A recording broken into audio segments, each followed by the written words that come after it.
ത്തിലാണ് നമുക്കൊപ്പം ഉള്ളത്. കണ്ണൻ മാമൻ എന്നൊരു പേരുണ്ട്. കണ്ണൻ എന്നാണ് പേര്. കറക്റ്റ് കേട്ടോ. കൃഷ്ണനല്ലേ? നാട്ടുകാർക്ക് മുഴുവൻ ആരാധനയാണ്. ആളിനെ നമുക്ക് മനസ്സിലായി.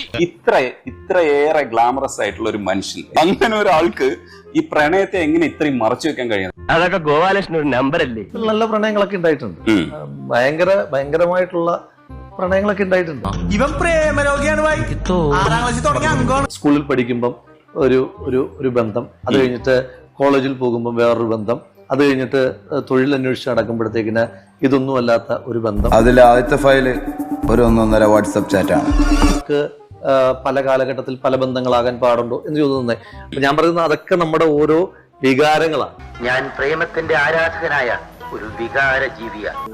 നമുക്കതിനകത്തെ ഓരോ പ്രണയങ്ങളോടും നമുക്കും പ്രണയമുണ്ട്. ചേരൻ സ്കൂളിൽ പഠിക്കുമ്പോൾ പ്രേമിക്കുന്ന ആളോട് നമുക്ക് പ്രണയമുണ്ട്, കോളേജിൽ പഠിക്കുമ്പോൾ പ്രേമിക്കുന്ന ആളോട് നമുക്ക് പ്രേമമുണ്ട്. ഈ ലവൊക്കെ സെറ്റാക്കാൻ എനിക്ക് കണ്ണടിച്ച് കൊടുക്കാനുള്ള സമയം മതിട്ടാ. ജീവിതത്തിൽ ഒരുപാട് മനുഷ്യന്മാരുടെ ജീവിതത്തിൽ ഇങ്ങനെ ഓരോരോ കാലഘട്ടത്തിൽ ഓരോരോ വലിയ വൈകാരികമായിട്ടുള്ള ഹൃദയബന്ധങ്ങൾ ഉണ്ടാകുന്നുണ്ട്. മാന്യതയുടെ മുഖം മൂടി അണിഞ്ഞ ചില ആളുകളാണ് കുറ്റവാളികളെന്ന് ഞങ്ങൾ മനസ്സിലാക്കി. ഓരോർക്കും സാധ്യതയുണ്ട്, ആരും പിന്മാറരുത്. നിങ്ങളുടെ പ്രണയത്തെ കുറിച്ചൊന്നും ഇവിടെ നാട്ടില് റൂമേഴ്സ് അല്ലാതെ റിയൽ ആയിട്ട് ഒരു സാധനം കിട്ടാനില്ല, ഒരു മെറ്റീരിയൽ കിട്ടാനില്ല. ഈ കാരണം മാനമര്യാദയ്ക്ക് പെണ്ണുങ്ങൾക്ക് ഇവിടെ ജീവിക്കാൻ പറ്റുന്നില്ല. റിനി ആൻഡ് ജോർജിന്റെ പരാതിക്ക് പിന്നാലെ രാഹുൽ മാങ്കൂട്ടം മറ്റൊരു യുവതിയെ ഗർഭചിത്രത്തിന് പ്രേരിപ്പിക്കുന്ന ഓഡിയോയും സ്ക്രീൻഷോട്ടുകളും പുറത്തു വന്നതോടെ രാഹുൽ മാങ്കൂട്ടത്തിൽ യൂത്ത് കോൺഗ്രസ് അധ്യക്ഷ പദവി രാജിവെച്ചു. അത് ശരി, ഇതാണല്ലേ നിന്റെ കയ്യിലിരിപ്പ്. നിന്റെ രോഗം എന്താണെന്ന് എനിക്ക് മനസ്സിലായി.